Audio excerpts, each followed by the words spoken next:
kind of like what you said. Like, if you're from TJ, you're pretty much from San Diego. Yeah. Yeah. And vice versa. Yeah, vice versa. And I mean,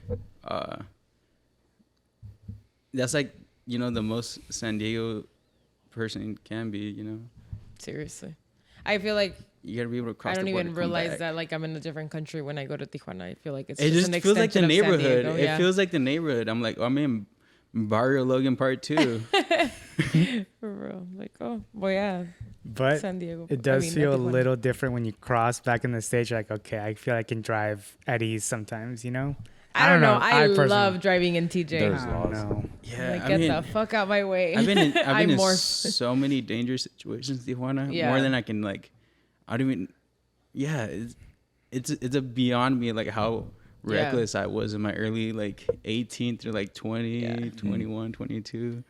I was like, 28 still. For real. Still happening. I was just there. For real, though, sometimes we like talk about it. I was like, fuck, you know what? We probably shouldn't have been doing half of the doing half of the shit that we were doing. Half of the bars that we were. Yeah.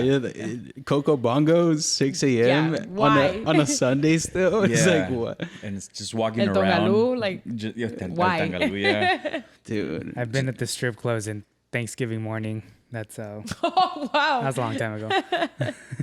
I would not be proud of that. That's good. Is he keeping that in for Pam? Yeah. You look tan as fuck. I didn't look at Dude, you. Yeah. Right now. Yeah, he spent all day in the shit. sun. You do look really tan, actually. He was just at Six Flags. Yeah, I'm all burned up.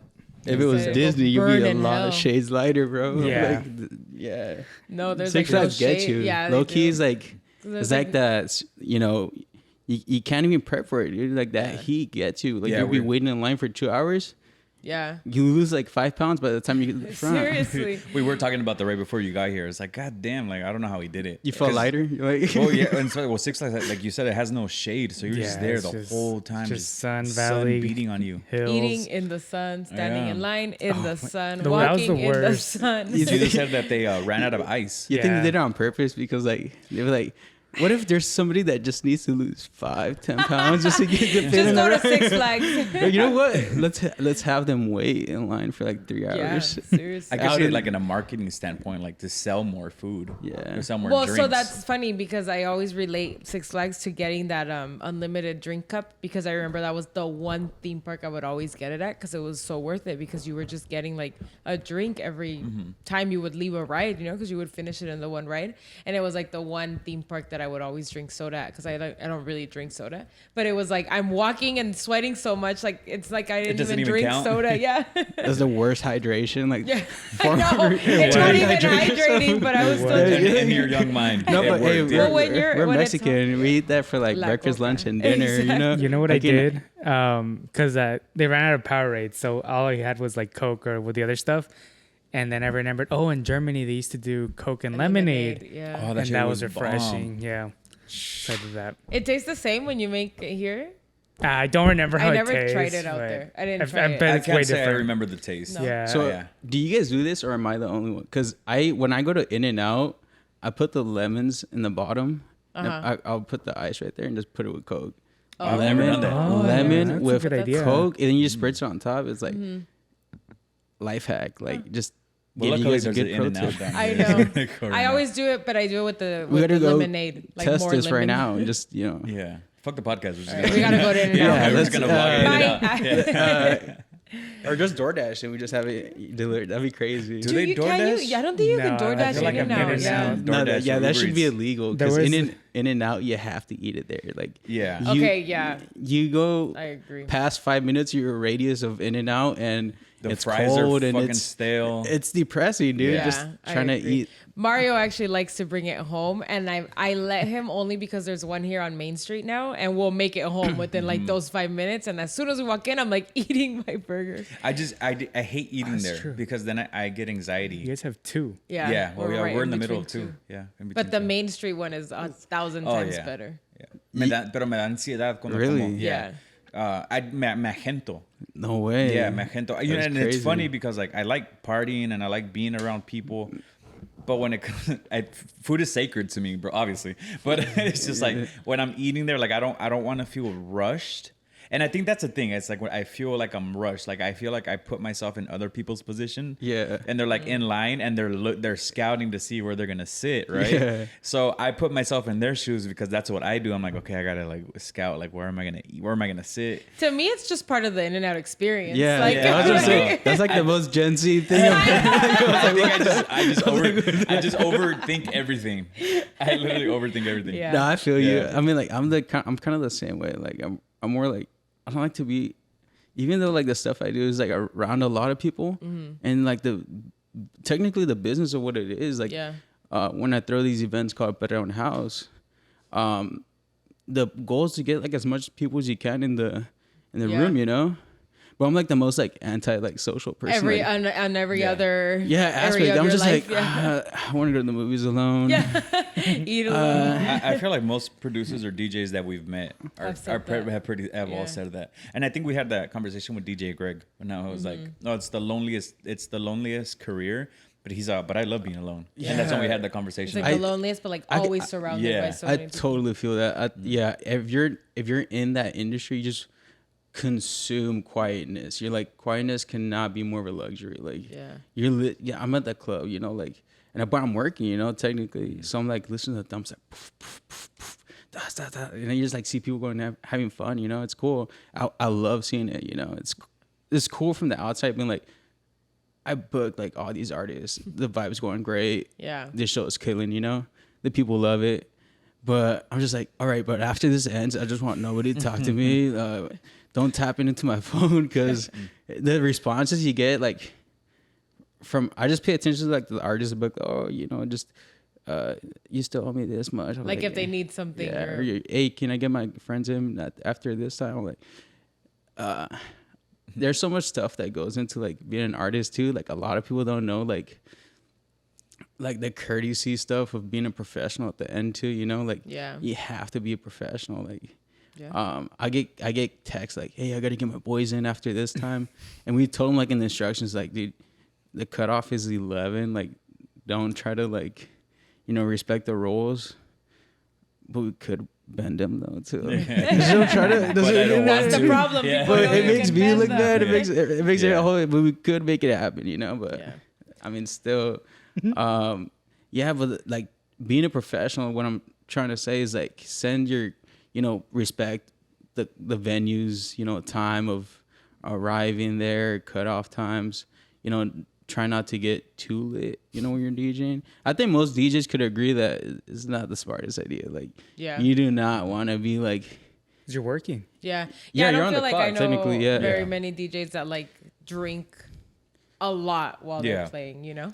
that's a secret. Like a lot of people don't even, they probably think like they're the craziest party animals, but like the most opposite. They're just super chill, like people that just, that's like their outlet, you know? Yeah. Well, it's like if we were drinking at work, you know? Because Yeah. I mean, technically, it's like most of our friends that are producers, they're probably the most chillest ones that I know. Yeah. Like Jesus the Punk, Alex. I mean, they're all super Super chill. chill. Yeah.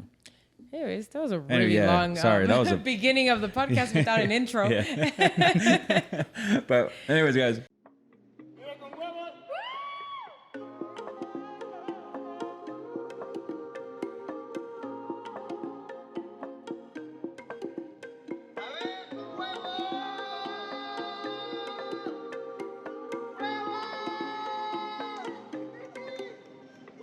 What's up, guys? My name is Mario. My name is Jesus. My name's Pao. Welcome back. to another Vive con Huevos podcast. Guys, with us today, we have another special guest. So many guests. So many guests. You guys have been blessed. And I'm back. And Jesus is back. Yeah, we're missing Ruli. Emphasis on the special. Yeah. Not special needs, but But guys, with us today, we have our boy Alex, aka Yung Blex, in the building. Little round of applause.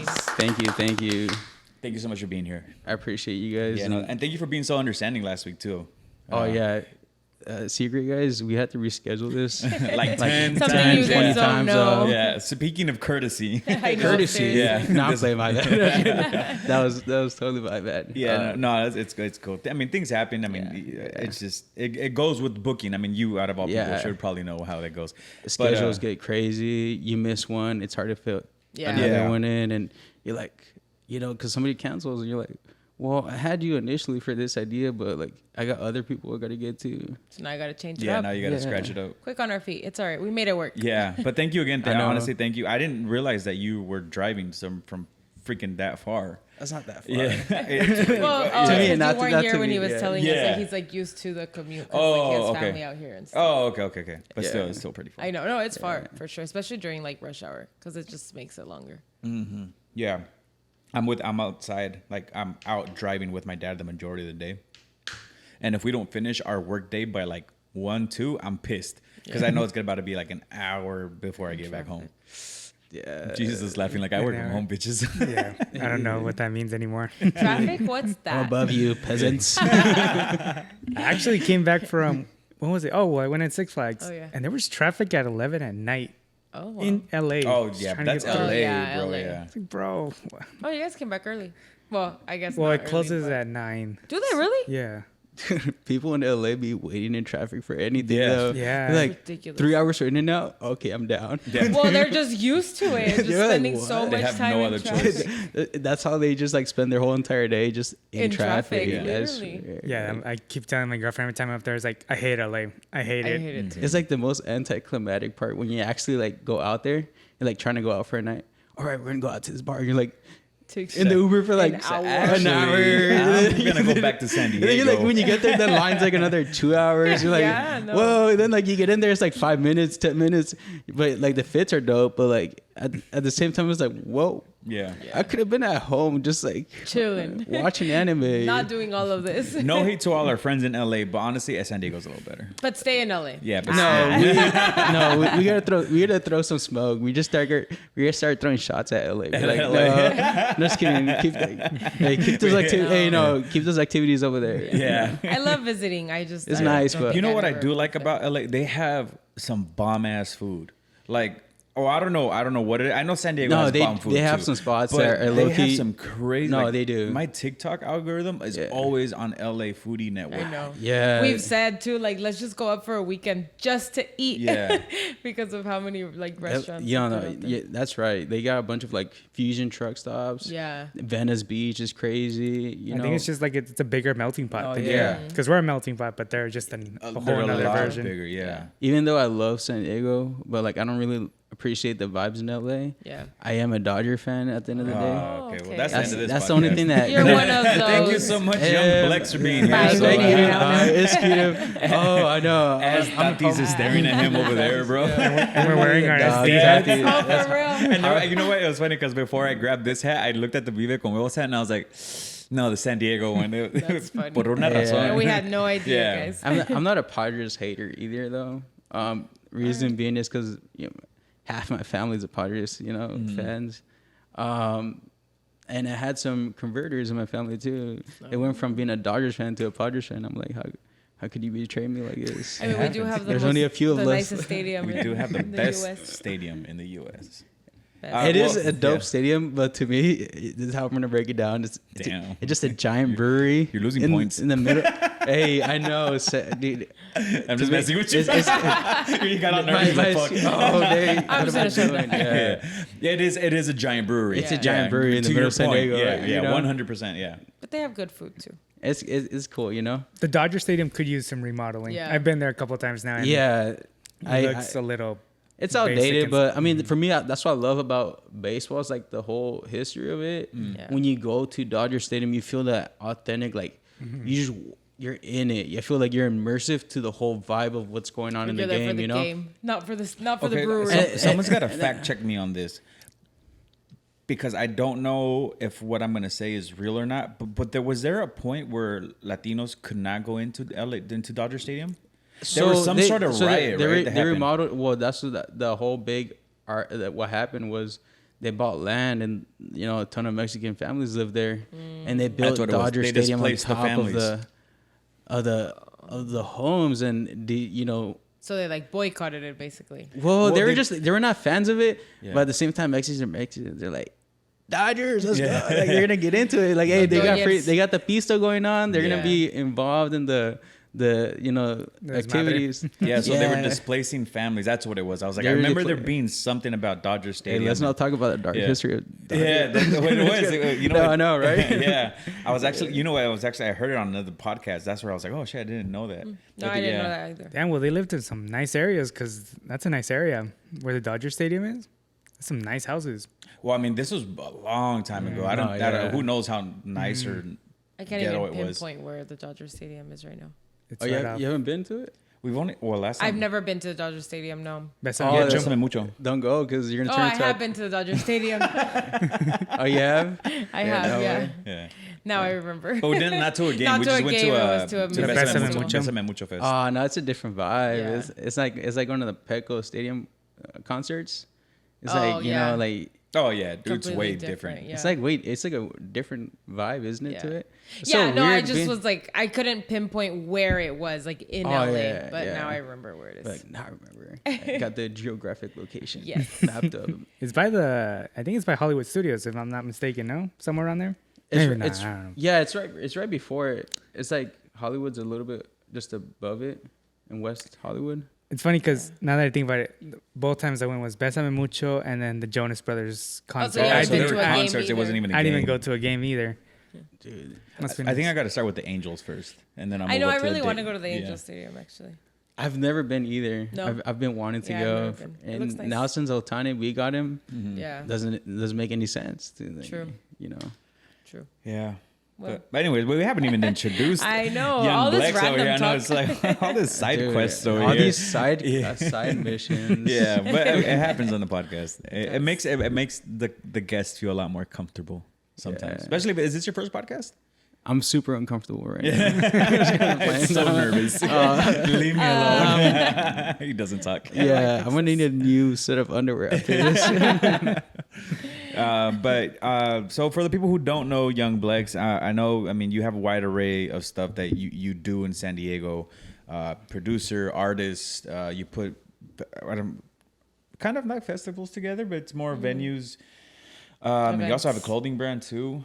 I mean, let him introduce himself. I know. Sorry, that's why I was gonna stop. Right as soon as I saw your doing? side eye, I was like, God damn, I gotta keep stop. talking. It sounds good. I'm feeding his ego, babe. Feeding his ego. Yeah, thank you. Yeah, you Yeah. have to get one of those. All right. Yeah, but just small introduction of what you do, just so people get to know a little bit more about you. Yeah, so I appreciate that. Yeah, so I run Perreo and House, which is like the most popular, I would say, Latin collective. And the collective is a group of artists that kind of, get together to try to, push the brand or the movement we got going on. There's a ton of them in San Diego, and I'm friends with all. They're all really awesome in their own ways. And being able to kind of like book new and upcoming artists has been a privilege, I would say. That's awesome. Yeah, seeing like who's next, like that's hot, or seeing the next supporting artist that could eventually do bigger club shows, or do somebody that needs extra more. Like a lot of DJs, they have to DJ within the box, I would say. When you see them play like cool shows and all that stuff, but they don't have that full creative freedom. And what I do is I give them that creative freedom to put on whatever kind of set you can imagine. If you want to go hard for an hour, do it, It's like a bigger platform. Yeah, so you for have them that to- space. Like Yeah, that. I would say that, but I just tell them like, hey, just don't try to kill the vibe because I'm you're gonna playing kick your ass. dubstep at 9 from I tell you like, hey, you gotta do 9 p.m. to 10 p.m. and you're playing dubstep, like Yeah. Like read the room a little bit. read the room a little. It means that you don't know how to like address what's going on, like no sense of awareness.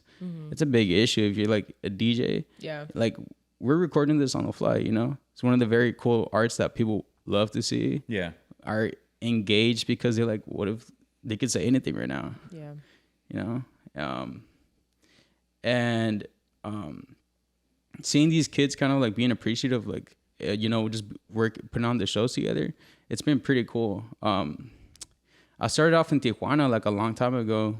Okay. DJing, and I would wait for the clubs to close Really? I was 17. Yeah. Oh, damn. But you were waiting out there for a long time because those clubs closed pretty late. Yeah. Late. I'm telling you, like, I met some friends through it though. Like, I know the DJ Alebrije. No. Wait, we need to talk. We're gonna need you really quick after this. Yeah. We'll tell you the idea. We'll tell you the leader. So, People can't know. his name's Jovan. He's pretty good. Shout out to Jovan if he sees this. He's a dad, so I don't think I think he just DJs and just is a dad the whole time. It's pretty cool. Yeah. That's cool. He can bring his kid to wherever we're at.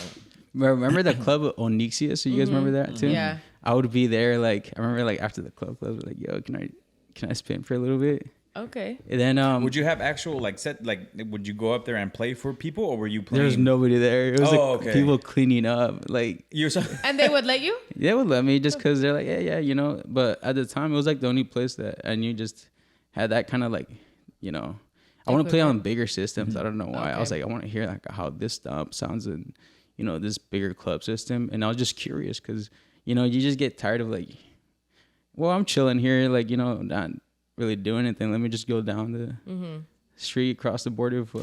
I would play cross, for the. I would cross with my cousin, and we would. It was funny. Like, I remember just crossing the border with $20. Like, and just like trying to just have a cool night. $20 would get you pretty far back then. Yeah. It gets you really nowhere does. now. You're talking about now just like 2 tacos. Oh, yeah. They charge like Chipotle. That's not even entrada anymore. They know it too. They're like, Well, they'll get you for like, if you're like, a little They slow. know. They know. This is gonna hit the San Diego TJ crowd, but you remember Alebrije? They used to give you those the passes. The cover passes. The cover passes, but was it before 10? Jesus, do you remember? It's like before 11. You had to get there. that. No, before 10. By 10. It was like stupid early. Because it was really early. Because I remember being like, fuck. See, I have to get there this early. because I remember we would get those passes and we would go in, and legit nobody was inside the club. It was just like we had like a free. It was cool though because we could pick the table. Yeah. So it was always like, oh, I want this side. Jesus had like a specific side and table that he liked, or we would like go down to like the. We never really went down to the dance floor. No, we always stayed at the We would top. always stay like the second. We floor. liked overlooking everyone. Yeah. Wait, when did you and him go together? A la Lebrige? Yeah. That's how we started hanging out. Yeah. Oh, used to okay. wear TJ So look. Yeah. that was Oh, so you After. guys became friends in Alebrije? No, No. so actually, I know Jesus from First grade. Since first grade, and then when we went through first grade all the way up to 8th grade together. Then in high school, we kind of went our separate ways. He went to a different high school. I went to a different high school. Then we came back to each other like 12, 13 years ago. Something like that. When you were in San Fran. damn. I didn't realize you guys were still going to Alebrije at that age. I Yeah, was man. done with Yeah. Alebrije. Yeah, you're like, Okay. well, I finished it's with like, Alebrije a long time when did you ago. stop? What age? I was like, I stopped probably like my last time at Alebrije. okay, last. we I was were- trying to do the She's math like, over she's here. like, well, technically I stopped It's because it, we went you know, again. yeah, So when yeah, him and yeah. I started dating, we all went because we took a friend's cousin, and I think I was probably like 25. Yeah. My last time, but I really stopped going to Alebrije when I was like 22, 21. Yeah, after I think 21 was probably. Yeah. Yeah, but that's when you left. No, I didn't leave until 24. But here's the thing: 23. the older you got, the more you can afford at Yeah. Alebrije. So Yeah, and I That just is started so going true, to though. Barecito after Alebrije. We didn't really go out that often. It was mainly a couple like times maybe. yeah, it was mainly It's like for people's birthdays. there we go, like festivity, some sort of celebration.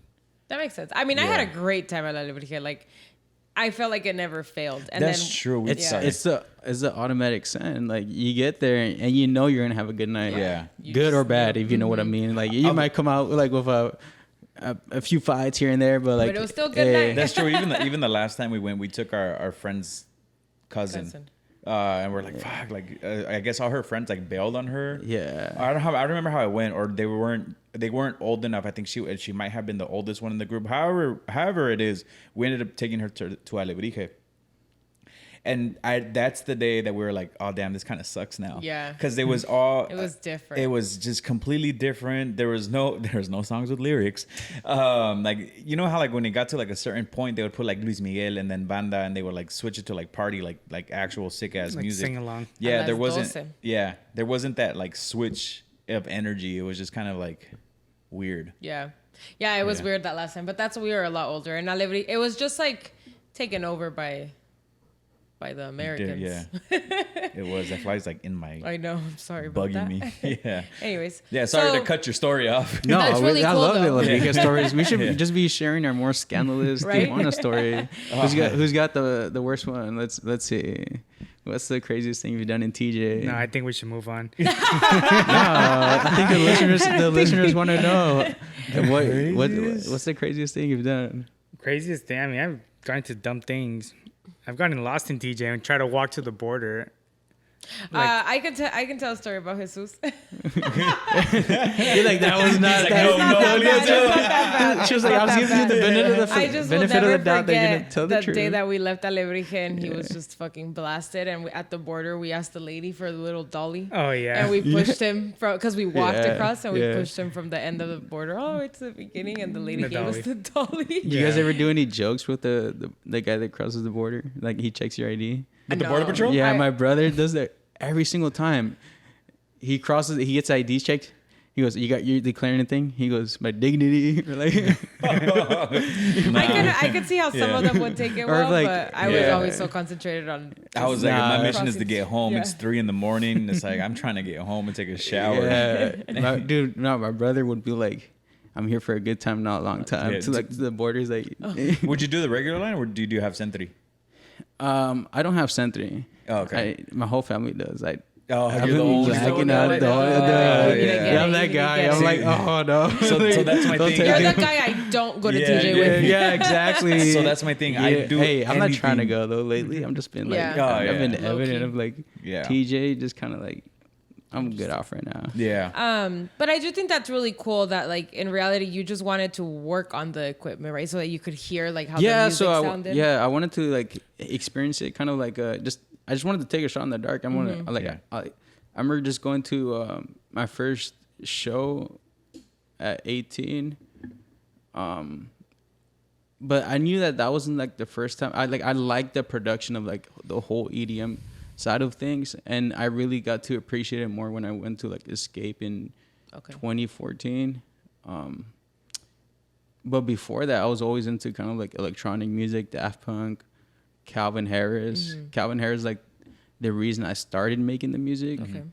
Why I got more like involved with like trying to how to create a song or like just do basic get in the flow of being a creative, Okay. Yeah. I do love Calvin Harris. Yeah. He's the GOAT. Yeah. I don't think I've seen him live though. Oh my I saw him at god, Coachella. Yeah. dude, he's He's pretty good dope. right. I think that He was was the the year I closer. didn't go. You watch a Calvin Harris set and you're like your jaw drops. Oh, You're Yeah, he he's had the good. Returning to the Desert set, right? So it was. Yeah, I think that was the year I didn't go. I think it's just Yeah. because like most of his songs you'd probably already know, so you're singing along They're to so everything. Euphoric, yeah. Yeah. Like, yeah. Every Nostalgic. song, Sorry. yeah, So every song you play is like a banger. He could just play his songs from beginning to end. Technically, They actually know. all remind me of Alebrije. they really remember. A lot of them do they'll anyway. yeah, at 3 a.m. comes around and like I might be Yeah. anyone. And you're like, oh my god, yeah. Dude, it's and funny. like make some noise. You're like, Yeah. and I'm like, oh my gosh, dude. The only thing that was the I- highlight of like Alebrije. They would play. Just you look forward to the having them play the same 4 songs. Yeah, right. Seriously. It was. I'm sorry, but no, but it was the That's same true. playlist. But honestly, No that shade to the playlist, DJs. No, honestly, not at all. Because that playlist It's still slaps, bang bro. every It single time. slaps. I wish It's someone like- would make a Spotify playlist of With like. that. Yeah, if it yeah. ain't broke, don't try to fix it. Yeah. Exactly. You know. It was sick, and then the little horn, and then the CO2, the It's like, Alright, oh alright. my We're getting gosh, excited you over can't here. get that in No, San you Diego. don't see it You no really- more, yeah. I such feel a bad for shame. the people that didn't get to That's experience that's that. there's 2 different cultures, and there's club scene, and then there's like that party scene, you know. And Alebrije got it down to the dime with the whole club, like, you know, people dressed to impress. And nowadays clubs are like more like, it doesn't feel like a special. It's like, it just feels like you're just walking through a museum and like, oh, there's an artist playing. You know, like it just feels very weird. It's gotten really casual. At the time being right now, it's like, it's a little weird. I would say it's the business is weird too with that. I know there's not a lot of like people going out to the clubs as much as they were like a couple years ago. I think after COVID, I just the new generation. I just think they're kind of a little bit more smarter, I would say, on the aspect of, you know, them just being like, you know, I'd rather just stay at home, grind. Like, these money. You kids are actually. Well, it's also really expensive. Like, no, it is. That's why we would party in Tijuana so much. You know, and, you know, we rave about it a lot. On talk about podcast. Saving and then spending like 3 times as much. For real. hey, we'll spend this much tonight, and just like you talk yourself into it. You wake up with like. No money. You're not even like at least in San Diego. You think about it. You're like, you have to think about it here because up to a certain point, you don't. I mean, if you're going out, you're going out. Yeah. You don't look at the. Well, card. That's why I think maybe it's just not as often, you know, because obviously people want to go out and they want to go out right, like. Oh no, it gets expensive. Things, but you gotta. You like brought back like a huge memory though when you said like. It was like a fashion show. Like, dude, I remember having to go to Alebrije or like, what was the one before Alebrije? It wasn't Tiffany's. No, it wasn't Tiffany's. That was before. El Dubai. When it was Dubai, like you had to go in like a button-up shirt. Yeah. Tenías que estar fajado. You had to have go dress shoes. Like you had to look put together. Yeah. Even though you left not put together, your button-ups like all the way down. Well, here was the same thing. Like I never when you went out here that much. At the time was Omnia. Before that, I don't know what it was, but it was the same thing. You had to go dressed up, and like now people are walking in fucking like t-shirts. It's like it's kind of weird seeing it happen and take place, right? I feel like too like. It doesn't go. I would say Mexican culture versus American culture is a lot different. I feel like a lot of Mexicans are kind of. It's more of a dress up like regularly, you know, just to be presentable. Yeah. And Americans like, nah, just wear t-shirts. They don't care. Vans. What's funny? Nikes. Yeah. You got these retro Jordans, bro. I'm like, dude, they look like the same pair of Jordans that you know. I'm sorry, I'm not a sneakerhead. I'm just like, I'm not into that whole culture. I gotta spend $460 for Michael Jordan shoe that came out once in China in 1989. Yeah. What? Dude, like, it's so ridiculous, bro. Like. It is. It's crazy. There's so much more important stuff that. I like a nice pair of shoes, but like for like you know, like I think that's like an addiction though. Like what they get the rise of like having the most rare shoe or something. I don't even know. I mean, everyone has their own thing. I mean, like, dude, I was listening to another podcast. I didn't realize Funko Pops were so fucking expensive. Mm-hmm. Like the resale value of some of them. Yeah. I was like, that was freaking wild. I think like one of like actually it's like Beanie Babies. Well, it reminded me of the one that I have. Because it was like, well, not the one that I have, so no one come jack my shit. But it was a Biggie Smalls one, and it was like it like goes for like $1,000. And it's like, what? It's like you probably bought that thing for like. Mario doesn't know is that he thinks he has that. Is that where you got your purse? But it was funny you said that too about like here that the culture is just different. Bao had gotten me tickets to go see. I don't know if you know who Jessica Aldifer is. Oh, Aldifer? Jessica Aldifer? Yeah. Funny story. I have a friend who took me backstage to a festival one time, Darkwood's Dream Festival. Oh yeah. And she was there playing that show, and it kind of asked my friend like, "Hey, can you can you introduce me? Hook it up and can I meet her?"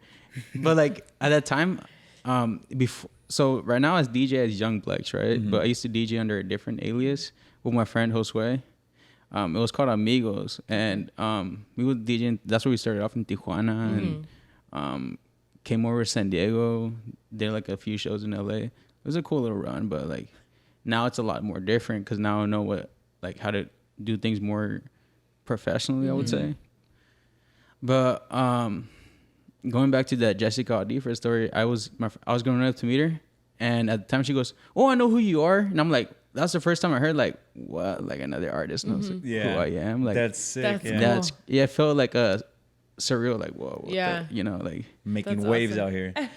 That's super dope. Yeah. Yeah, but at the same time, that time on Instagram, like I would also tag her every day. That's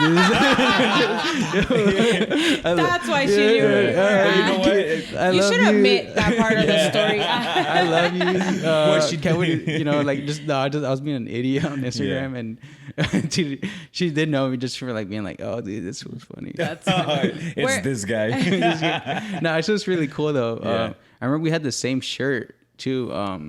Not on the same day, but she told me like I was wearing like a cool it was just like a South Park t-shirt, and I'll send you guys the photo after this.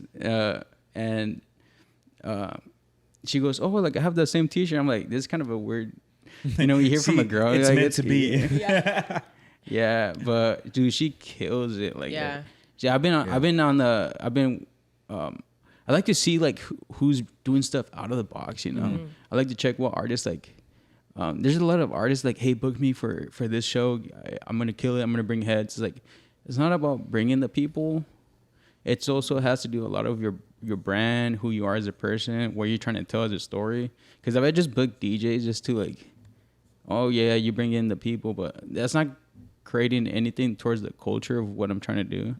So like, so Jessica Daufried at the time was doing like crazy, like out of the box, like going hard like in her own way, you know. She was Latina too, so like I was like, yo, she kills it. Like, you know, you watch her live, it's a whole different, like she has that energy, like that high like power. Like when there's certain artists that they don't tap into it, that energy, like you know, off when they're off, I would say duty, I don't know, or off the clock. But when they tap into that realm state of just them being in one with the music and knowing what's tracks playing, and they know like if they loaded it up like half a millisecond, they'll hear your like the snare, but it's like, oh, it's off just by like half a second, you know, let me match it here.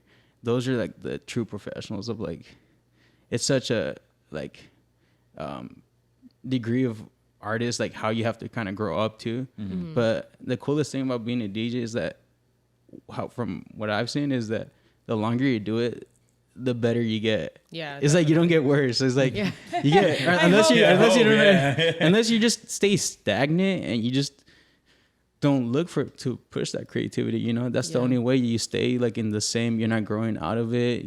Hey, let's try something new that's different, or you know, that's how you keep the envelope going of like keeping it fresh. Yeah, and you know, look at Diplo, from when he started to now. Like you would only say like, oh no, like he's just getting doper.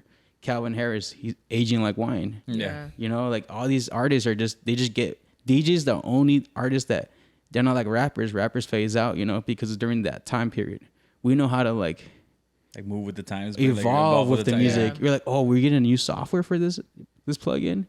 Oh, we have this new like plugin for this sound, or we could create this sound now. You're like, you just go off of it. You just like, if you got the talent, it's not gonna go away, you know. That's true. I feel like that's a very common theme in like the creative space as it is, you know, you kind of have to evolve with the time and like move with it, because if you don't, then you're going to stay behind. And I do think that does happen a lot with like what you mentioned, rappers and stuff. They kind of stick to what they like and know, and then they don't keep going. But we kind of derailed a little bit though. Well, a lot. So you used to close the antros in Tijuana when you were younger. Yeah. And then how did that transfer over to now? So you said you had the group Amigos where you started in Tijuana? Yeah. So we started off DJing in Tijuana. A lot of like house events and where we lived in Murrieta, Temecula. We would just kind of throw on our own like little like shows. We would just tell people we would book out like an Airbnb and just like like house parties. Oh, nice. It was cool. It was just to have fun, you know, and just DJ for the homies. But where we lived, like if one person hears about it, like an automatic 20 extra comment. I was like, it was getting problematic. We only did it like for this summer. That was summer 16. Yeah, you 2016. Project X going on? Nah, not to that level, but they're like a Project Y. Yeah, I don't want anything that's not illegal. No, you good. But so how did that love for DJing like come about then? I would say it was if when you make electronic music and like the only outlet for it is through DJing, then you have to get comfortable on like learning how to DJ, you know, because a lot of the artists, they produce the tracks but have no interest in DJing, or they don't want to. But like that's the worst mindset you can have, because you want to be able to provide like a cool show, or you know, do something that's new every single time. So what I loved about DJing is that you learned everything just on the fly. When you learn more from like getting a gig than messing it up. Mm-hmm. Like you get booked for a show and you're like, oh dang, I didn't do this, and then it prepares you for the next one better, you know. For example, like when I first started off, like I would just have like one USB, and this is like the worst, like, you know, advice you can get somebody, but I would have like not double of certain equipment, you know. Mm-hmm. Like you want to have an extra aux cord for your headphones, or jack for your headphones, or 3 to 4 USBs. Yeah. Like Rami said, he had 6, right? Yeah, like 6. You like being prepared. Yeah, you learn that throughout the years, like what you need more of, what's gonna wear out faster, things like that. You need like a solid 6, like 3 on you, and then 3 backups. So if in your laptop case or in your backpack, because the whole thing at Grimes and Coachella, we talked about it was that, so set up. Like I don't. It was a very, you know, PR stunt, I think, personally. Okay. Because there's no way like you're. Well, it had already happened to her, no? Yeah. In like I think Mexico in another City? festival. Yeah. Or somewhere else, something similar had happened to her. But she just wants to test it out, but no one's liking it. So but she knows hardware. Like this is the thing. Like she was Elon Musk's wife, right? She has to be intellectual for, you know, a big part of that, I would say, right? You think so?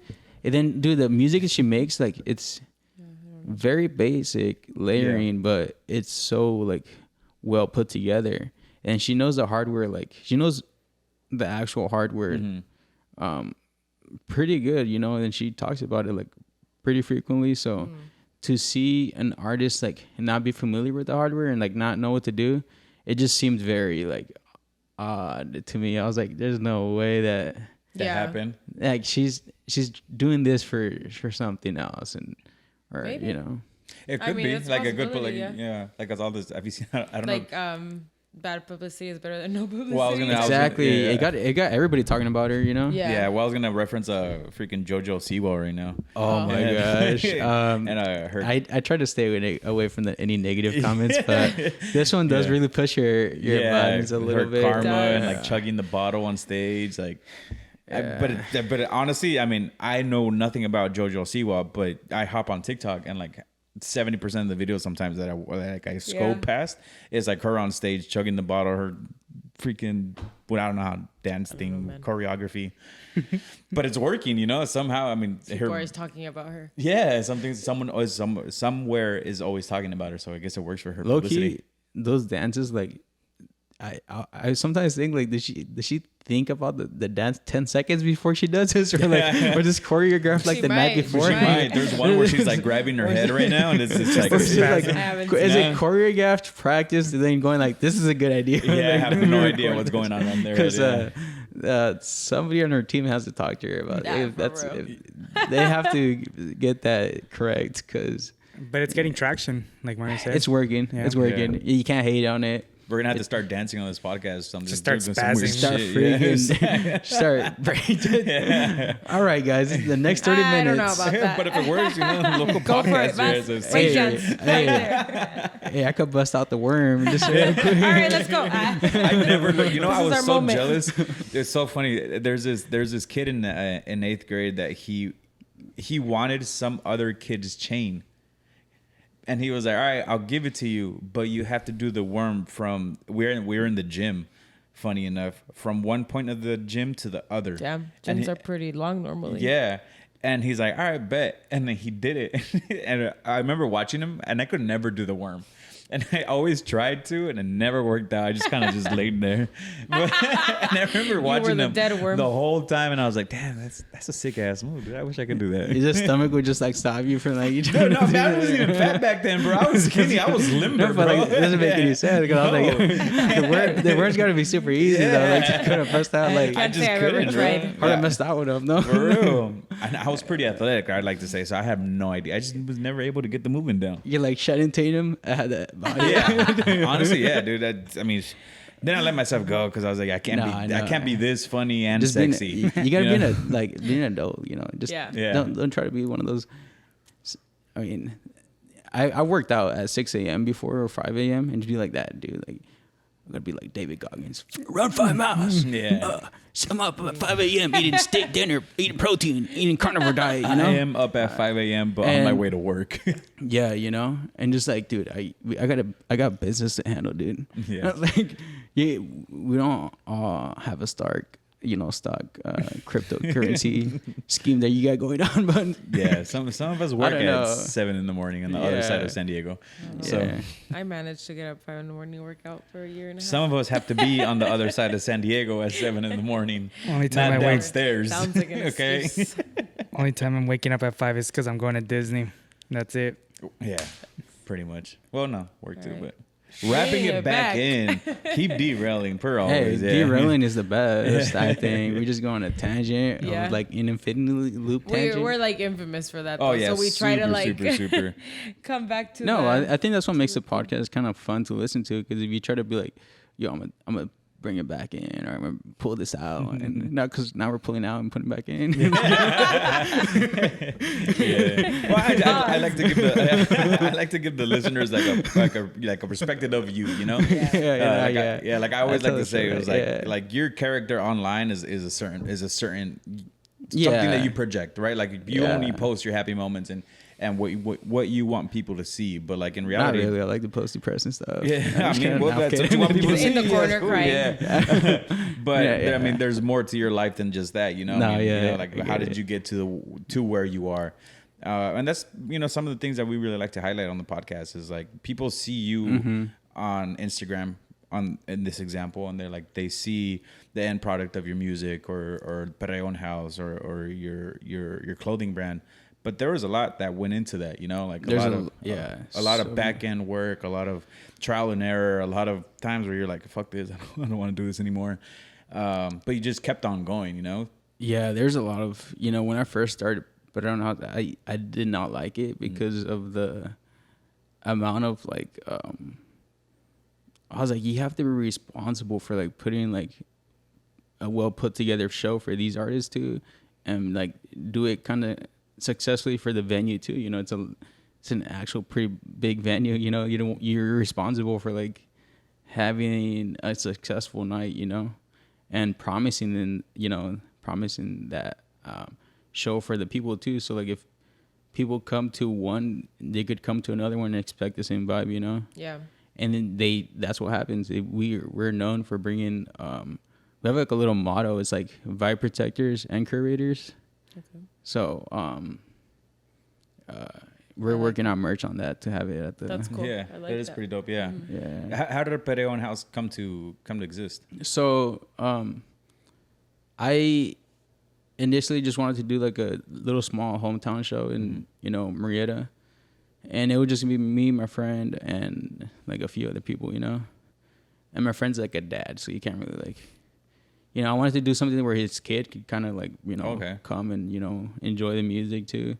So we got at like all events, like all ages venue. We just kind of like had a good time for ourselves and, for my homie and stuff. And when that event, were you inviting a lot more people, or was it just like strictly like family friends? Yeah, it was strictly just like family friends. And the second one, people were like, I want to go to this. Like people started talking about like, I want to go to one of these, events. And Cool. It got to the point where it started, when I would do these shows in San Diego, some of the promoters were like, dude, I want to have, Perreo and House at this venue. And I think, you guys bring like a good vibe. So the hardest part is trying to get those new artists to kind of, see who's gonna be that, you know, like I would say like it just fits more of our style into getting into like breaking out of the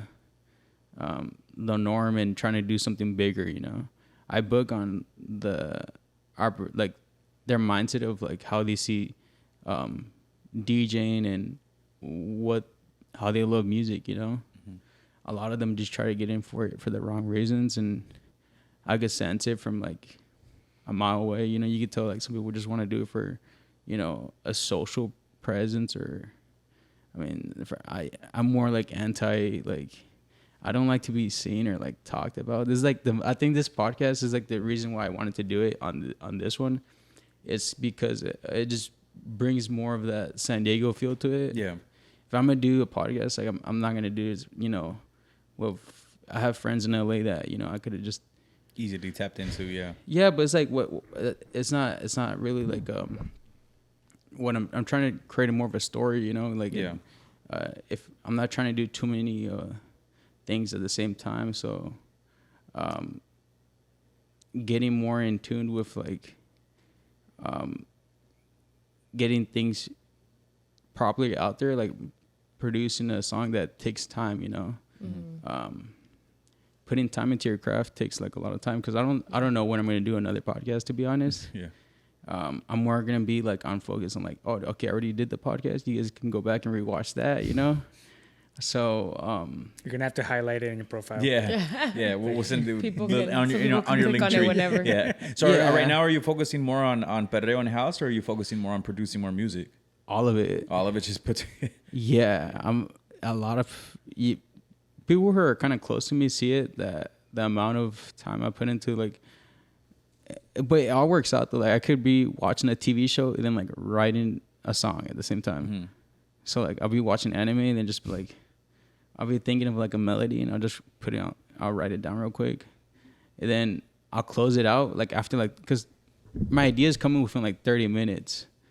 Not like I'm not there for like 2 hours, like going like, oh. I was gonna ask you like your Albert creative Einstein. process. I was like, Yeah. no, that's like so. For me, that's like a weird way to kind of put it. Or like people like, oh, I need to be in the studio to get creative. I'm like, no, my ideas are so random, like just super random. I'll be like, I have to get influenced by the stuff that I love around me, you know. So I'll go work out, do like a little bit of jiu-jitsu, go on a run, and I'll get the idea on the run or doing jiu-jitsu or watching anime. Or You watching just said anime. it, right? like anime, because Do you think like a lot of that, like let's say for example, like, because I know anime, I personally don't watch anime. I know Jesus does, but from like bits and skits that I have seen, that there is a lot of like melodies in it. There is a lot of like, or just animations. Do you think a lot of that transfers into your music? yeah, so that my visuals are like my whole visuals guy too. Like he loves anime, so like we kind of merged the whole brand into that kind of. My brand's more like goth, like very electronic, like Deeper, like I would say it's like an electronic feel to it, where it's like trying to push new wave back again. So I'm working on a lot of new like styles of music, of bringing that kind of 80s synth wave, but making it more brand new. yeah. So I got a few of those projects. Like Stranger Things. Like those No, synths. sort of like that aesthetic, but like more on the side of like more like Blue Monday. Okay. You know, Yeah. like Depeche Mode, like very Yeah. like that kind of feel to the clubs. Yeah, Okay, I can that's see cool. that. Yeah, it's pretty dope. Yeah, I mean, if I try to do too many bangers, like there's like dubstep or anything like that, Yeah. then it'll kind of kill the vibe, in the room. You can like have too much dubstep, right?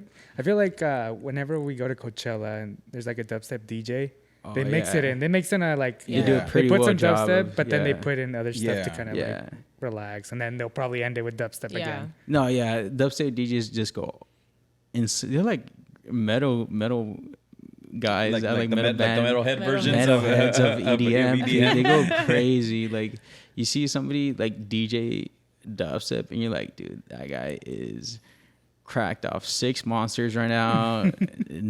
Probably no protein in him, no carbs. He's just raw straight, just raw dogging blood the thin. set with like 6 monsters in, and That's how I picture those guys, just kind of like just going hard for like, Yeah. you know, a whole 60 minutes. That's like, imagine your heart rate just jumping up and down the whole time. Yeah, I couldn't do that. And I think That's cool. Like, Yeah. that energy is dope. Like Yeah. the way John Summit transfers his energy, Yeah. you can sense it like through the screen. Like, dude, that guy's Yeah, and he's good. yeah, no, he's having Dude. one hell of a career. Yeah. Yeah, he's having. I mean, honestly, I didn't really start listening to him until like this past year. I think he had like a pretty big blow up on TikTok and stuff. Then we saw him at Coachella, and that was a pretty sick set. Yeah, it was a good time. But you're right. The whole time we were like freaking crazy. Yeah, I was sweating. Like Yeah, I was, because the whole time like I didn't stop, but I didn't stop dancing. But yeah, it was just, there was no leveling out. Yeah. Yeah, There was no. no coming down. It was just Yeah. the whole time. It was just up, up, up. And I think I had my Viva con Huevos flag on, and on top of that, I had like a button up. And like at the end of the night, my Viva con Huevos flag was like drenched because of how much I was sweating. Yeah, Thank you for the Dude. visual. yeah. It's crazy. People don't know like how much intensity goes into like a DJ set. You know, you Yeah. gotta pretty much like do it like an athlete, I would say, and just kind of like prepare your body right for it. Because if you have like a low energy DJ set, which is good, you know, I mean, K Tronanda, there's a lot of legends that, you know, work within that slow range. That's where I try to be at, you know, within like that slow pace, but could bring it up for a little bit, Yeah. and then bring it back down. I mean, it's for like me- a heart rate. You kind of need the ups and downs, you know. Yeah, well, it's like At least for me, like when I'm listening to sets or when I'm at yeah, it's festivals. like a roller coaster. Like a really cool one is like to see how high you can go, you know, and or do you want one that's like has a bunch of twists and turns, and you know, everybody is different in their own way of like consuming music. And I try to reach where it's like undeniable. Like you want to DJ a set that's like, no, like every single song he's played was like 9 out of 10, 10 out of 10. And there's a few, you know, you have to be good at track selection. There's a lot of DJs that just come in and be like, oh, I like this song, but like didn't, or like, you know, we're going back to like reading the vibe in the room, like they'll just kill the vibe. yeah, like it's like I booked a quite a good amount of artists to where I've seen I could analyze like a good set from a bad one, like almost instant. I could tell like when like the snare's off or the So how do you go about managing booking people? Because I feel like for me with the podcast, sometimes I can gauge it depending on like their online presence. Sometimes it's different when they don't have a huge online presence and then they come here and it's you know it's the switch is different. But for the most part, most people have a pretty strong online presence for me to be able to gauge. Versus I think with DJs, and correct me if I'm wrong, it's always just hype, right? So it's always like they're playing, they're in their zone. It's always just hype. It's always up here. So how do you gauge that? How do you gauge their shows? How do you pick them? Because that's also, I mean, I don't know if you base it off of like crowd work. Do you base it off their music selection? Is it, you know, walk me through your process. I would say number one, this isn't a stump every single one. It has to be personality. If you don't got it, then you know, I'm not trying to work with you as much. Yeah. You got to be a good person too. So like, I don't like to book artists that just, you know, I kind of like a-holes or, you know, hard to work with or, you know, it's not much of, I don't really care for a presence or like the numbers side of things. Cause I've seen some DJs that 1 month they're just like, you know, Yeah. X amount of followers. Then, you know, a couple months pass by and they're like a couple thousand, you know, like they're doing, you know, I was able to kind of see something they're kind of doing right, you know, and they're in that lane of just like, you know, I just want to produce like the most realistic thing to themselves. And I see that, like, I see a lot of artists that are just true to themselves. And I like to go within that range of feeding off of that, like that realness. Well, and that will help the vibe out a lot too. So you know? much. It really does. Like you get tell when somebody's authentic or trying to like, you know, trying to be something they're not, you know? Yeah. And it kind of protects the vibe of the room too, because you don't want a guy that just got in there a couple months, learned how to DJ, and just you know, you're booking because you could bring like 50 people or 100 people, but like you're compromising the whole vibe of the show. I think for for somebody that it does make sense on a business side of things that you book an artist that could bring 100 people, or do you want to get like somebody that has talent but only brings like 5 or 10? You know, you like I'd rather go for the guy who has like that niche that he wants to bring, you know, and we'll make it work. Like sometimes if he doesn't bring like X amount of people, like it's totally cool. Like I'm pretty sure this kid's gonna like do for way more doper stuff. Yeah, well, I mean, then people appreciate it too. I mean, sometimes people with the smaller reach, you know, you give them that kind of platform, that kind of like that push, right? Or like maybe someone wasn't giving them that platform because of their low views or engagement or whatever it is, and now you're kind of giving them that little like boost. Yeah, that little boost or little ego boost, that little kind of push that sometimes some people might need it. Yeah. You know, you never know when someone's at that like low point of their career, like damn, no one's listening to my shit.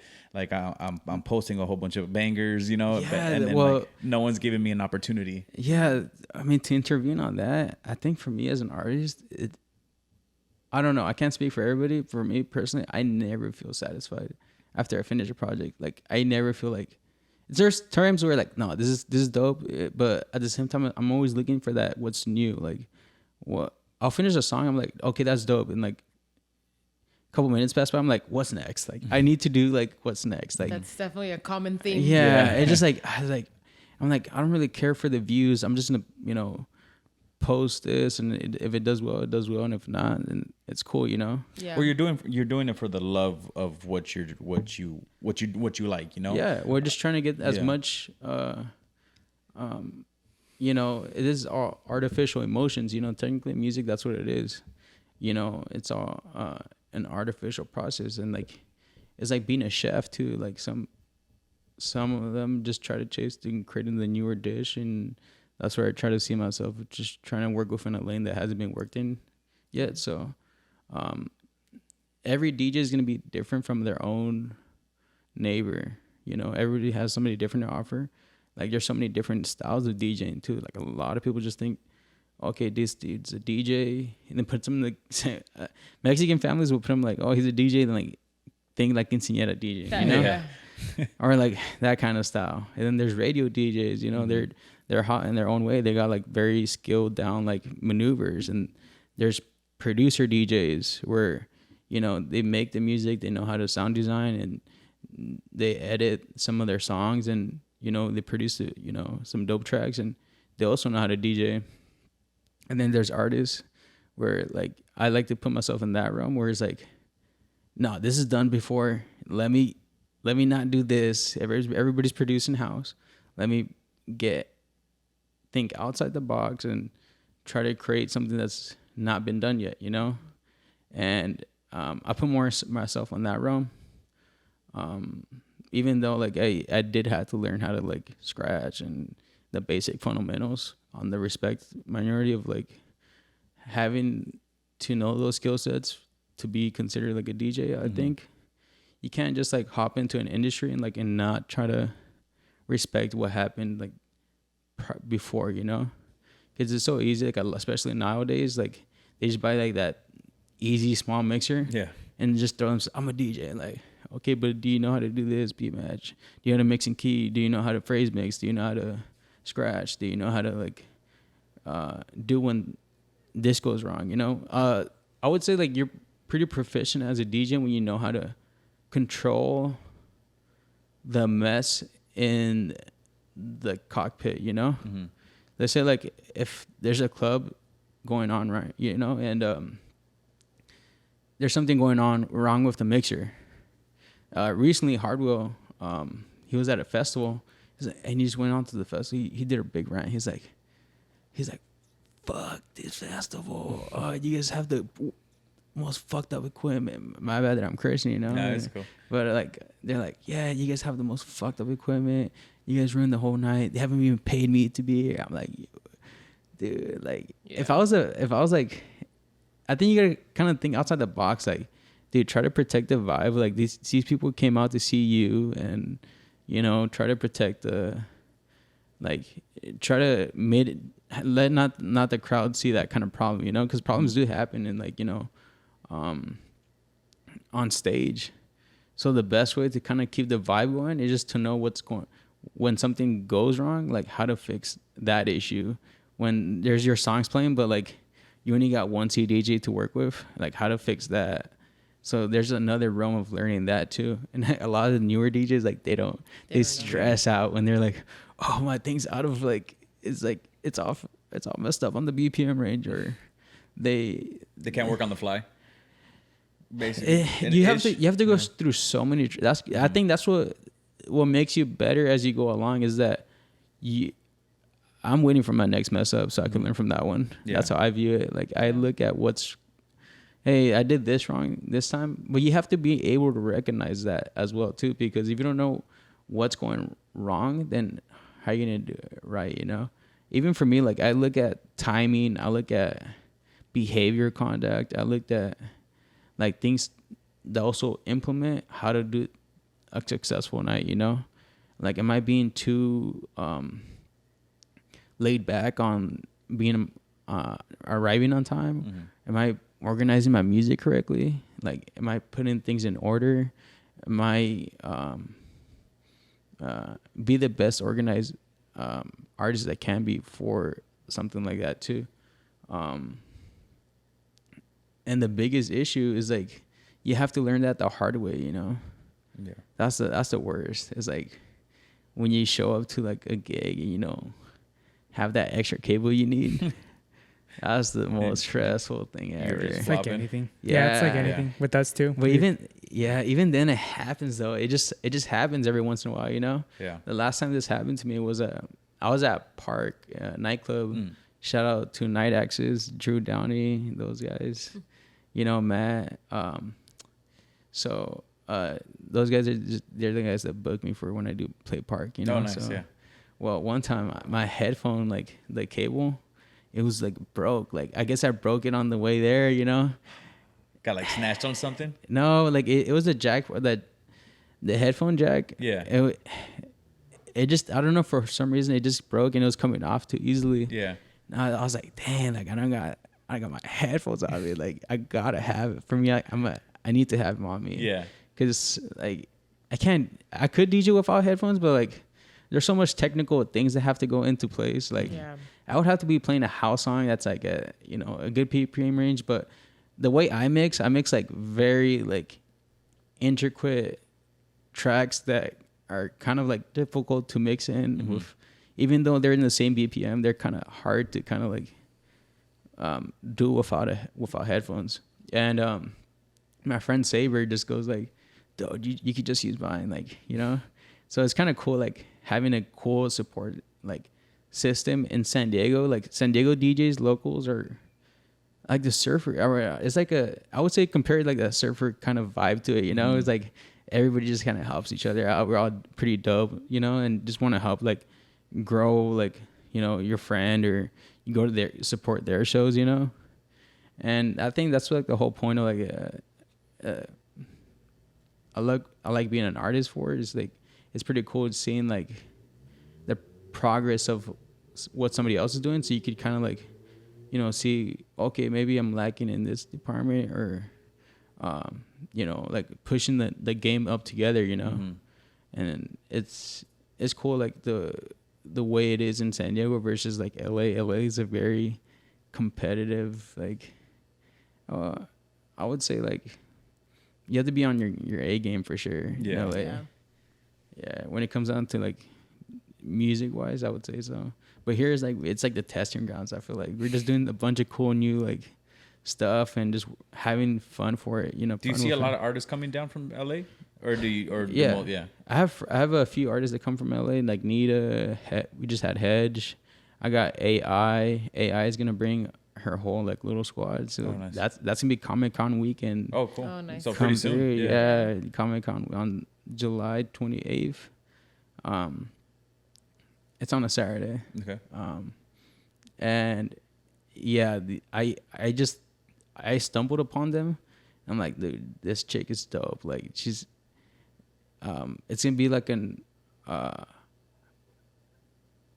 I don't know what kind of vibe they're gonna bring, to be honest, but it's gonna be it's something that haven't been done with Perreo and House. Okay. I typically just book for like that Latin, you know, vibe or the Latin tech house vibe, because that's what the the normal stuff of, you know, being a Perreo and House show. But I do have these certain events where we have just DJs. We call it fuck all genres night. So like we just play whatever, like no specific, you know, genre of music.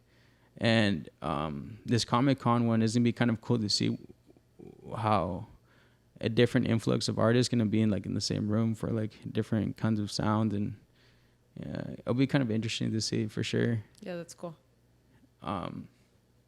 Where's it gonna be at? PB Avenue. So PB Avenue. yeah, hit my line right now if you guys wanna. Yeah. Yeah, it's something I'm just, that's like within the realm I'm trying to like be in, of, you know, it's very like niche. I don't know, I'm more in that techno scene. My favorite genre is techno, so Okay. yeah. Yeah, I haven't done a full techno show though, so it's gonna be pretty That's sick. It's gonna be exciting, pretty yeah. lit. Yeah. yeah. I've been doing a lot of shows where I do it with I would say more like that club feel. You know, like you would have to include like those top, you know, 40 songs and edit them, remix them. But this one I want it to be kind of like it's gonna be a vibe in there for sure. Yeah. It's gonna be So when you play at Park, are you playing like remix songs? Or are you playing like yeah? So how does your set at the actual, like, because Park, for those who aren't from San Diego, Park is a nightclub here in San Diego. So like, what do they ask you for as far as like your set goes? All right, so yeah, there's different. So I don't know if I could speak for everybody else, but the way I organize my music, it's through venues. So like I know how certain venues are. So like I have Park is different from Nova. Nova, you're gonna have to play like that that respectful opening slot range. You know, keep the pace at a good, you know, energy where you want to you know, bring it up throughout the night, you know. But Park is like, you got to be ready for like throwing either bangers or like learning how to make it, you know, flow within, like you kind of flow in within the headliner, I would say. So it's a little bit more upbeat, but it's a lot more on the aspect, you're still an opener or closer, you know, so you got to respect the headliner. So you could play like a little bit, you know, of bangers on the house side, but keep it mostly like top 40, you know, rap, because the audience at Park is a lot more different from like Nova, or, you know, and that's what I like about San Diego. Is like there's a certain thing for each person and, you know, what they like. Yeah. And the first time, you know, for me doing these Latin events, there wasn't like no, like, you know, in the, you know, when you started partying, you didn't have any of this kind of like Latino EDM event, no, right? No, not No, really. that's No, why not at all. Yeah, seriously. I'm the first one that think to do it in San Diego, maybe. But like, I'm talking about like bringing that like Latino culture into the mix of EDM and having. Is that like your main reason for like starting Perreo and House? Or one of the main reasons, I guess? Yeah, I wanted to bring something that's like the Tijuana vibe to the stage, you know. And you know what I'm talking about is like that. Keep the DJ sets like still like you're in a like a club type of feel, you know, but also like learn how to put the EDM part of like the headliner, who's, you know, mostly all, you know, electronic. Yeah, have him do his own thing, but it incorporates the night with like building up the night with an opener that knows how to like keep it open format or like do a certain vibe, or the house DJs that know how to bring in their own style. And it's a good recipe for like what we're doing. It's like you walk in and like you leave the night like those were all great sets, like from beginning to end. You could get there at 9 and enjoy the music from like 2 a.m. Yeah. How long have you been DJing for? I'm 28 right now. I've been doing this since I was like 17. Okay. 11 years. Yeah. Yeah, so it's been a ride. I would say the first couple years were just like learning like the basic fundamentals with my friend Joey in his garage. Like after high school, we'd just be like, yeah. And a Nexus. Yeah. Yeah. Yeah. And then we would just practice in the garage, and then sometimes we go to TJ and just like, I would go out with my cousin, and we would have like, $20, in my pocket. And like I said before, like you just try to have a cool night. And then one time I was like, hey, you know what? I didn't use these $20. And then like there was a lady like, with one leg, whatever, asking for money. And I felt bad. So I gave her my $20. And how'd you get home? Dude, no, I mean, I remember we Ubered it. This one's like Uber was barely starting, but my cousin like tells me like 2 seconds later, dude, you just got scammed. Dude. I was like, what do you mean? I saw her stand up and just take off, and I was like, yeah, that's a thing, dude. There's no way. And I turned around and I saw them scam me, dude. I felt so like I was like, no, this is the worst. Hey, but you give everything out in good faith, though, Yeah. Regardless of the fact she still needed those $20. Exactly right. That's all it is. And I'm more like the type of person like, dude, like if it's the last 20 in my pocket, like I know when I'm gonna see my my bread, but you don't know about them, So like it's a whole different struggle on that side too. Definitely is. And then those are like the hardest parts when you're coming back from Alabria. You're just coming back and you're like, yeah, it's just a mission. Like I just want to get home. Dude, tortas were my favorite part. Real. Like all I wanted to do was just cross the border, man, and just get home. Eat my burrito. For real. That I never got to eat. My bad. My goalpost was to be like that Jack in the Box, like right there. Yeah. Be like, dude, sometimes I wouldn't even stop at Jack in the Box. I would just get a tortas from Tortas Johnny right there at the border, cross, and go the fuck That's home. what I would get too. Dude. Yeah. Successful night right there. Yeah. How often do you do your Perreo and House nights? So I did them pretty frequently. When I first started off, I would do them every 3 months. Okay. And just to kind of test out some stuff. And when we got the residency at PB Avenue, the first month was a little hectic because I had to do like a few of them lined up together, and I did like 4 in a month, I think. Oh wow! Jeez. 4 weeks in a row, and That's crazy. And it was like busy, mitigating the whole like mini stress factors, even though they're not might be that big of a deal. It has to be correct, like getting the artist like a certain type of alcohol they're requiring, or getting the guest list names like in order, and getting it ready and providing that quality like vibe for the night too. There's just a lot behind the scenes. Well, not only that, but it just like there's so much that goes within like the there's a lot that goes in with like getting the right artist at the right time. Because I see some of them, they just kind of like overdo it too much, where they're playing like in front of a lot of crowds too frequently. So like if I book them, they might not have that same pull or energy because they've just been doing a lot of too many back to back. I would say that only works in if you're traveling to different cities. Yeah. If you're doing it, if you're doing shows, it's a different aspect because it's not like a podcast. A podcast, you want to have as much more product versus like, just doing a few. You want to have like volume, Yeah. With DJing, you want to have like the right amount of hype to follow you like consistently, Yeah. That's the hardest thing to do as a DJ is like do this show and then like do a bigger one, Yeah. And then you guys just talked about Romy. Yeah. So like there's a thing where it's like, you reach that peak of success, but I'm pretty sure he probably views it like as another stepping stone to get to where you want to be at, It's exactly even what though you said. even though like even though what he's doing is pretty big, even the stuff that I'm doing is, I would say, like it's pretty hard to do.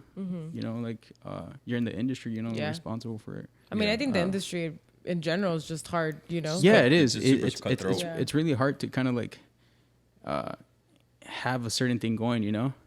And even though you might not, I don't feel like I like when you get there, you're like, oh dang, like I did it, but like next move, like, you know, like we were just talking about in the first hour, I would say it was like you always look for what's next, you know, like that's the biggest thing. You want to be there and like seeking improvement, you know, working hard to get to that next level. But even though like it must be a trip though, because when you get there, like it's a pretty big deal, you know, like you don't take yourself out of it most of the time. Mm-hmm. You don't look at it from the third aspect, the third perspective.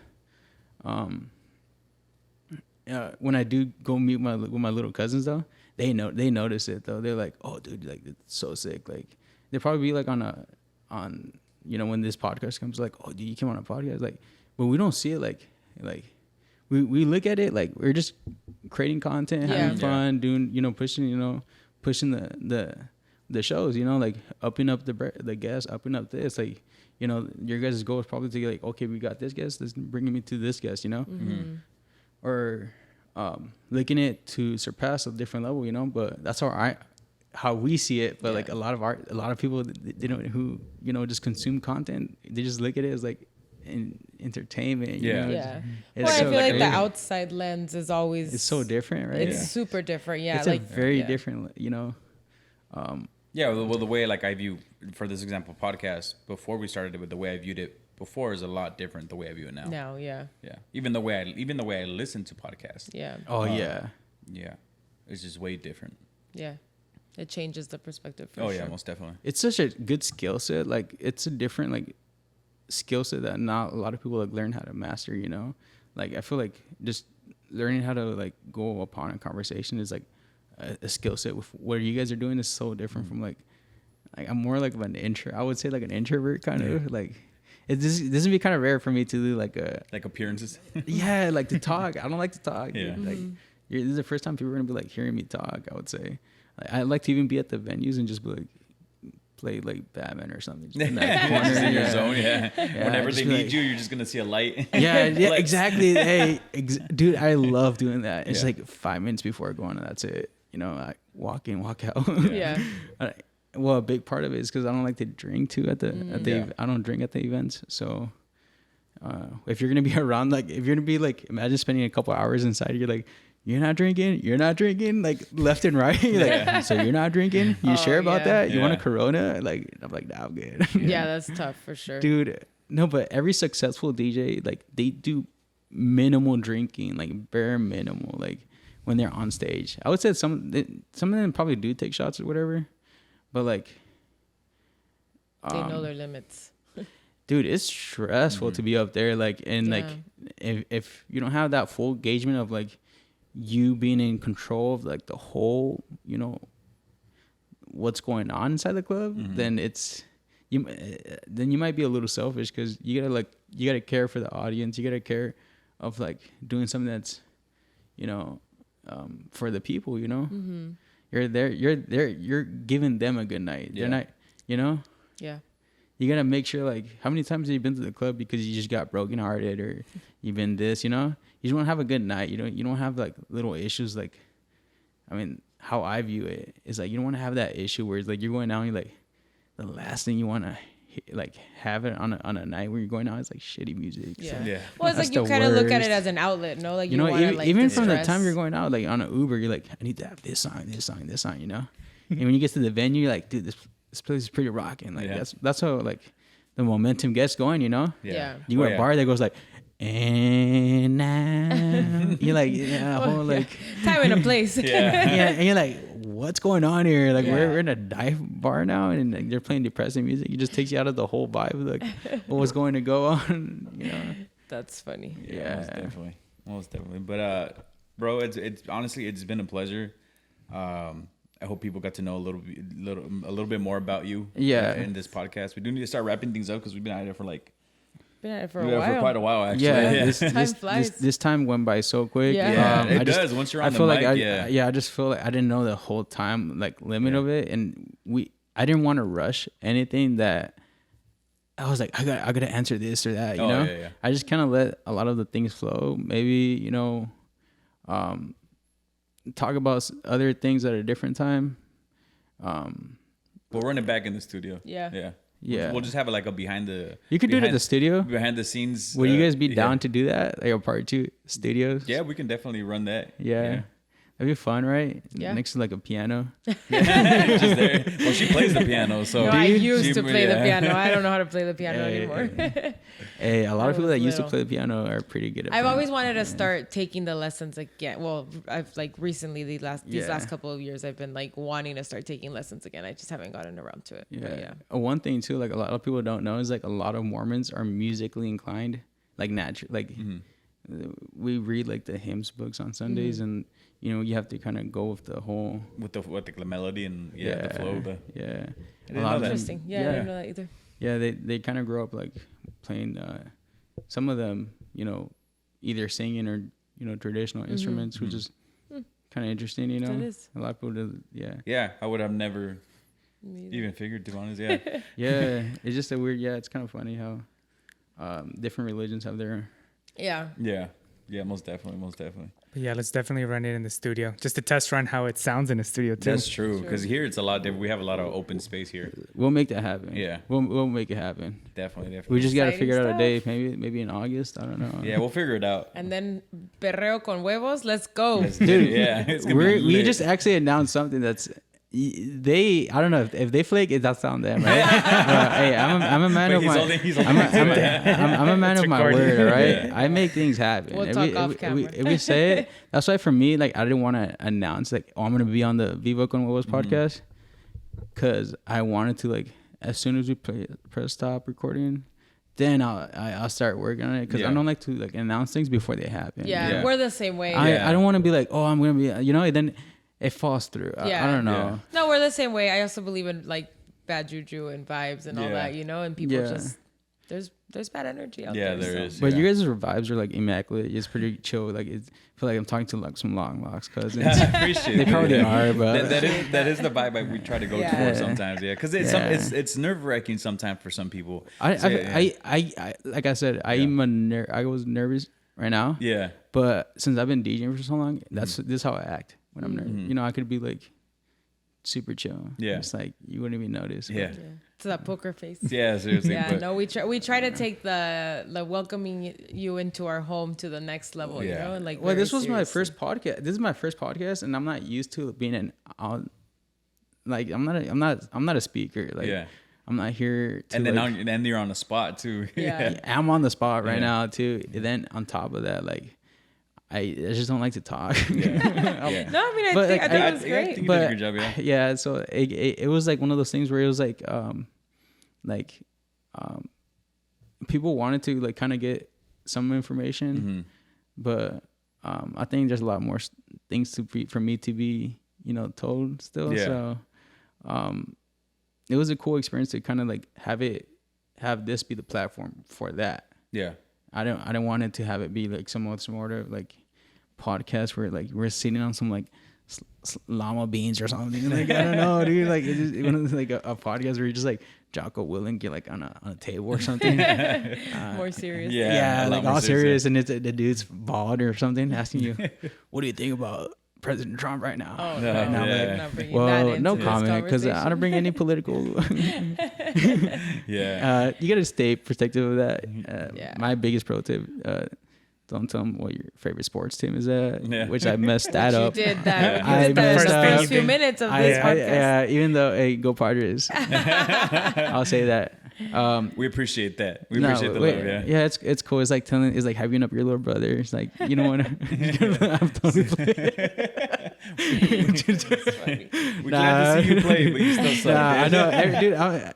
Padres fans are. I mean, for me, since I grew up in Oceanside, you know, growing up in Oceansnside was like, I couldn't consider myself a Padres fan at that time when I was Yeah. growing up for some reason, because I was watching on TV only, and the only thing that would pop up was the Dodgers. So when I would watch the Dodgers, I was thinking I was closer to LA than Then- downtown than San San Diego. Diego, Still yeah. San So I Diego became County. a Dodger fan, you know.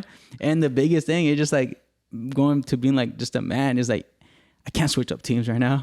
I was like, I can't. I've already told too many people. Too many. I'm way too in. I'm too deep in the whole. And then happens. and then some of my friends started becoming Padres fans. I'm like, This is time to switch. Wait, do I do it too? I was like, I don't know. I was like, at the same time, I was like I just kept following it for the sport, and I just kept, hey, dude, they just added this player, this player. That's what they get me. Yeah. They just got Ohtani. You think I'm gonna be leaving the Dodgers? Yeah. No, we got Ohtani. They're all right. Hey, you gotta give respect when the respect's due. Just kidding. Yeah. They're all right. Yeah. This like, get out of here. Get out of here. No, I'm just kidding. I respect the team. They're good. Yeah. They're all There's right. comment sections about to blow me up. Like, dude, you gotta get a Dodger fan on here. That's Just the PR kidding. talking in her. Yeah. Renew your stadium and then we'll talk. Oh, dude, damn. He's like, yo, add some more breweries at that stadium. It's like, I'm just trying to get the. I'm just trying I to don't get know. I go to the It's Padres like, Stadium for the that's food. dude, that's the worst part, right? They don't have as much alcohol as Petco, and there's like way more fights. Yeah. Yeah, It's like, seriously. that's crazy. Like to me, I'm like, what? Like, how does that be That's that? true. Add up. Like this margaritas are $40. I'm like, are you getting in a fight over a $40 margarita? Something's in there, not down Julio. Seriously. For real. Not the good LA tequila. vibe, like they vibe on a different sort of substance, bro. Like they don't consume the alcohol we consume over here. It's all the smog. Well, I think it's also just like It's a mixture. It's like the air. It just doesn't fluctuate too well, traffic. or it's not too It's the clean. traffic, yeah. It's the the mental stress. stability. Their brain fog. It's the they're just thinking ahead. They know they're gonna be like 2 hours in traffic But trying like- to get out of that stadium. Like always with all our special guests, we do like ending it with this special question. And it's if you could go back in time and give yourself one piece of advice, at what age would you go back to and what would you say?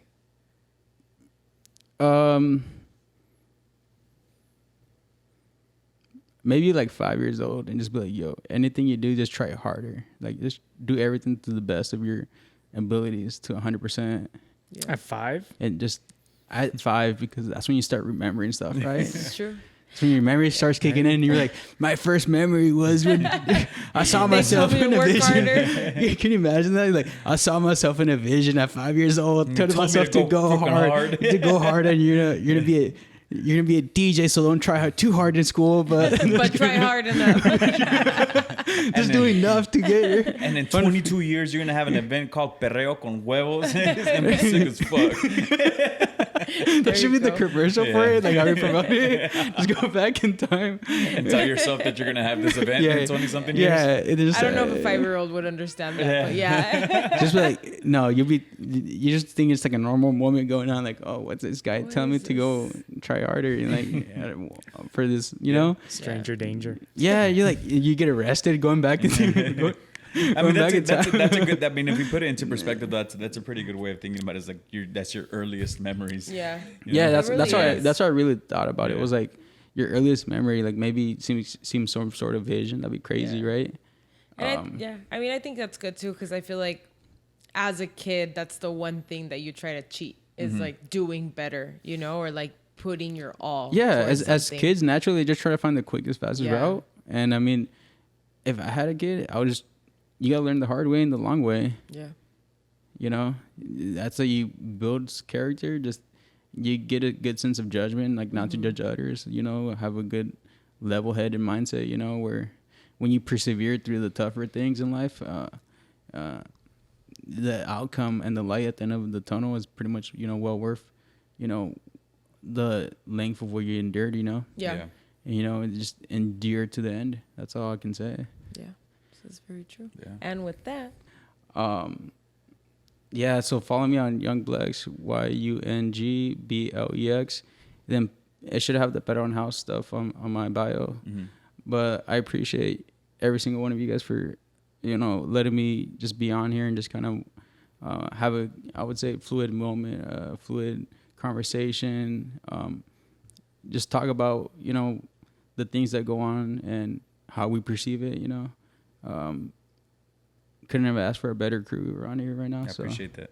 No, thank you. Yeah. Look, I'm excited to. I'm always excited for like local San Diego DJs, producers, stuff, Appreciate it. supporting other yeah. local San Diego stuff because, like we mentioned in the beginning, San Diego has a lot to offer. Yeah. So Mm-hmm. Yeah. let's try to blow ourselves up. at the same time, it's like we're all just kind of grinding it out in San Diego. There hasn't been a lot of content creators, and just kind of being the pioneers of that. I think right now at this time, just capitalizing on that. Yeah. Oh, yeah, most definitely. One of the very Definitely few trying. Mexican, Latino, I would say Latino podcasts. Mm-hmm. I would say it's the number one in San Diego. We are number one. Yeah, Sir. we are the number one Latino Right? podcast in San Diego. Well, I run the number one Latino crew in San Diego. Hey, There we it's go. a fiesta. Somebody bring out the nachos.